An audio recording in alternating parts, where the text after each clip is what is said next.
essence of martial arts in Europe, as far as I know it is. So, as far back as Middle Ages, you can see some of the primary sources are writing. There's nothing like kicking in writing, but one thing that we know for sure, because they exist, is pictures of sword fighting or sword training with shield, and then kick being thrown here and there. But in terms of being organized, there's really not much until the 1800s. And what happened in the 1800s was actually the results of something that people have been observing for a couple centuries at least, and those were street fighting. Street fighting being organized, back alleys and being, pretty popular, and those using kicking techniques and hand slapping techniques, because there's no gloves until the late 1800s, and really the organization of boxing and the rules of the Marquis of Queensberry.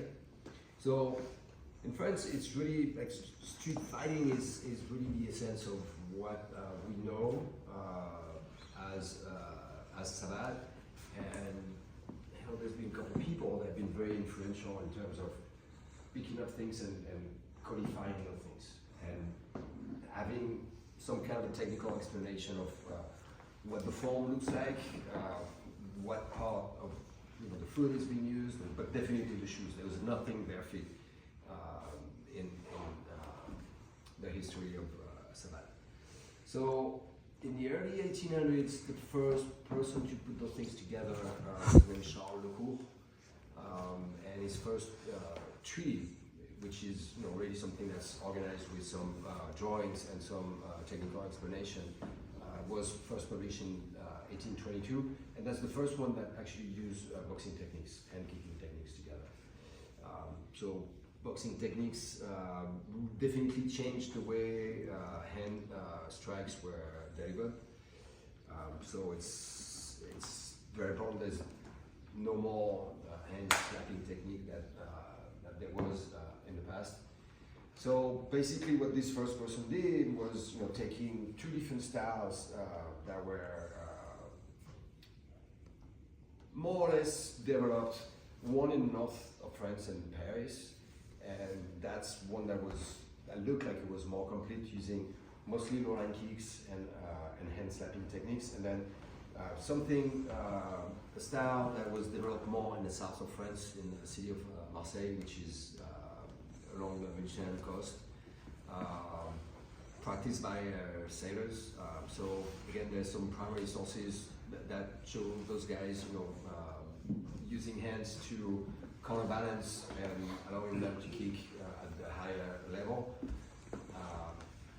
So apparently that's using more high kicks than the style in Savate. The other thing that is important when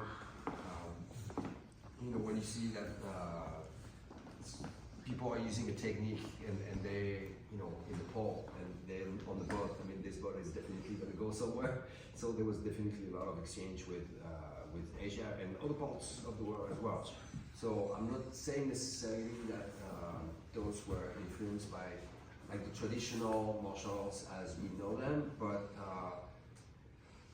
what they could have seen in Vietnam or Thailand or some of those places that became French colonies could definitely be something that made those kicking style evolve in ways different than what we're before. But again, I think like the key element to me is fencing, and I really haven't read anything that supports this. But if you look at any pictures, if you look at any boxing drawings from the early times of practice, and the way people were moving and the way they were holding in their hands when they were kicking, it's very, very clear that has to be the main influence. Snake was talking about the way they were moving in fencing, like touching and not touching.